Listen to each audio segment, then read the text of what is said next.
Why mess with a good thing? These musicians tried to fly solo and found out the hard way that going it alone was harder than it looked. Hey, we're the Monkees, and people say we monkey around. Producers plucked 4 musician actors from an open audition and had them sing along to tracks written and recorded by industry professionals. The 4 guys portraying the Monkees, including Peter Tork, were allowed to start writing and playing their own music after hostile negotiations with their handlers, but Tork remained creatively unhappy. Tork finally quit in December 1968, and according to Monkey Mania, the true story of the Monkees, he had to pay $160,000 to get himself out of his contract. Tork seemingly yearned to go back into the Greenwich Village folk scene where he'd come up as a banjo player in the early 60s.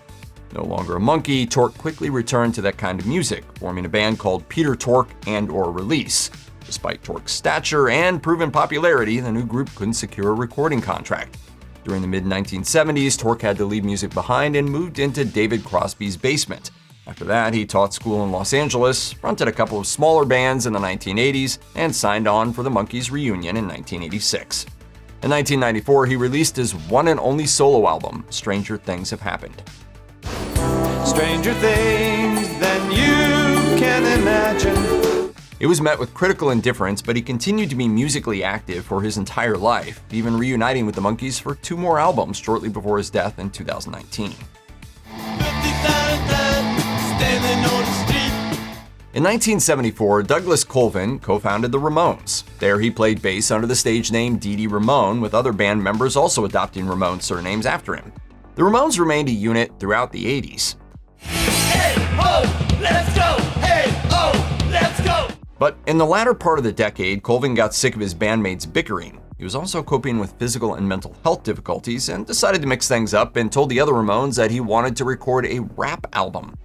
And so in 1989, Colvin changed his stage name to Dee Dee King, departed the Ramones, and delivered the rap LP Standing in the Spotlight. The first single, Mashed Potato Time, a hip-hop cover/interpretation of a 1962 hit by a different Dee Dee, Dee Dee Sharp. Make you snap, crackle and pop. I'm the master of hip-hop. If Dee Dee had the skills to match his passion for the form, he didn't prove it on that track, in which he unconfidently tries to stay on rhythm as he half-heartedly boasts about his wealth and prowess with women. The mashed potato on the radio, on boom boxes, wherever you go. The album sold poorly and was critically despised, which you probably surmised. Dee Dee recorded some more little-noticed music and returned to the Ramones in an unofficial capacity, writing songs for his old band until they broke up in 1996. Try and make the most out of every day and remember that drugs don't pay. He knew that from first-hand experience. You Ramone fans know that first song we showcased, 53rd and 3rd. Dee Dee wrote that one, and it was about his time standing on that very same infamous street corner pimping himself out to score money for drugs. That hard life came back at him. His 2002 death was attributed to a heroin overdose.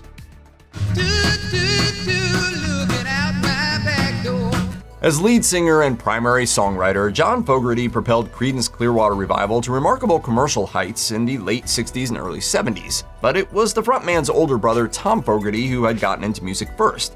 His high school band Spiderweb and the Insects merged with John's Blue Velvets to become the swamp rock hitmakers and eventually renamed themselves Creedence Clearwater Revival. By that time, John Fogerty had taken the creative and performative reins of the operation. Trying to get a hand, playing in a traveling band. In February 1971, CCR issued a press release informing fans that Tom Fogerty had left the band, which would continue on as a 3-man act. The split was presented as amicable, with Tom saying he wanted to spend more time with his family, but in several later interviews, Tom expressed the musical frustration suffered in the shadow of his brother. He explained to Rolling Stone, "After we were into our 6th platinum album, I thought maybe I could do a little singing, but John was not going to change things, so I split." Free to write and sing exactly what he wanted, Fogerty released a single in 1971, Goodbye Media Man.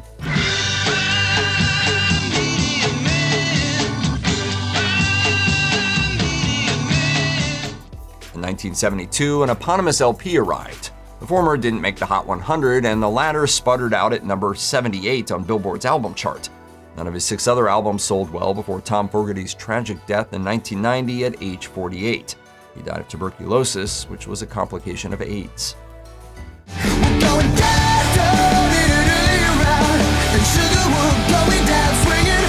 In 2009, after a slew of top-selling albums as the standard-bearer for millennium-era emo rock, Fall Out Boy announced that due to a creative impasse, the band was taking a hiatus. The temporary split allowed its members to pursue their own musical muses full-time.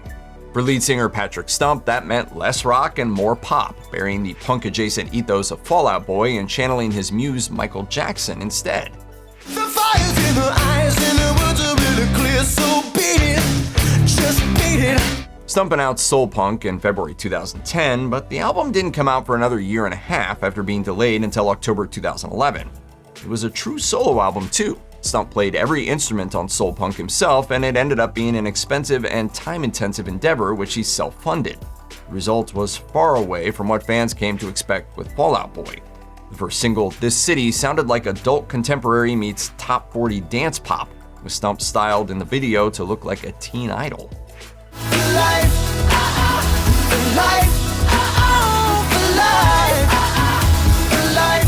And when Soul Punk finally became available for purchase, a shockingly low number of people bought it. The Fall Out Boy fans didn't bring their support as Stump's solo effort debuted and peaked at number 48 on the album chart, with only 9,000 copies sold. By 2013, Fall Out Boy's hiatus was over.